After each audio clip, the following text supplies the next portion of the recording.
रंगावा डोली ही ओही रानी तो लहंगा लाल हो जाई। रंगावा डोली ही बबुआनी तो लहंगा लाल हो जाई। चलिए दोस्तों, आपको मेरा थंबनेल देख कर हाई गाना सुन के पता चलिए गया होगा।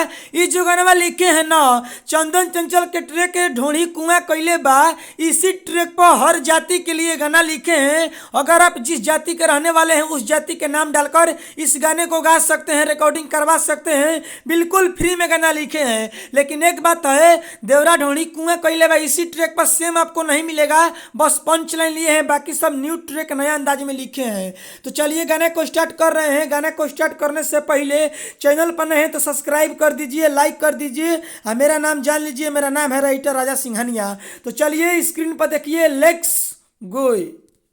चलिए दोस्तों, ये मुखड़ा है, हम मुखड़ा को गा रहे हैं। गाने से पहले आप जिस जाति के रहने वाले हैं, जैसे मैं अहिरान, बबुआन, चौहान, तो अहिरान के जगह पर आप बबुआन डाल सकते हैं, कोईरान डाल सकते हैं, चौहान डाल सकते हैं, पसवान डाल सकते हैं। आप जिस जाति के रहने वाले हैं आप अपना जाति के नाम डालकर इस गाने को गा सकते हैं। चलिए गाने को स्टार्ट करते हैं। स्क्रीन पर देखिए। असो के होली में जे बोली तो बवाल हो जाई।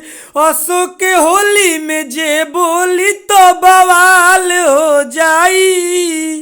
रंगावा डोली ही ओही रानी तो लहंगा लाल हो जाई।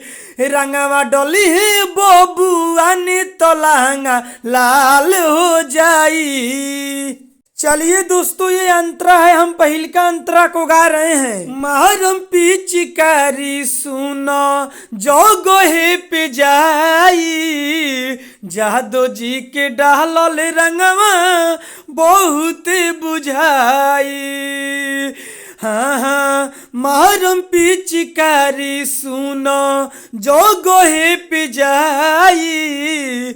जादो जी के डालल रंगवा बहुत बुझाई। जवन बोली तो सुन करे जा बवाल हो जाई। जवन बोली तो सुन करे जा बवाल हो जाई। रंगावा डोली है बबुआनी तो लहंगा लाल हो जाई। रंगावा डोली है कोई रानी तो लहंगा लाल हो जाई। चलिए दोस्तों, ये दूसरा का अंतरा है, हम दूसरा का अंतरा को गा रहे हैं। साधी के डोली है रंगवा जब कोई रान हो।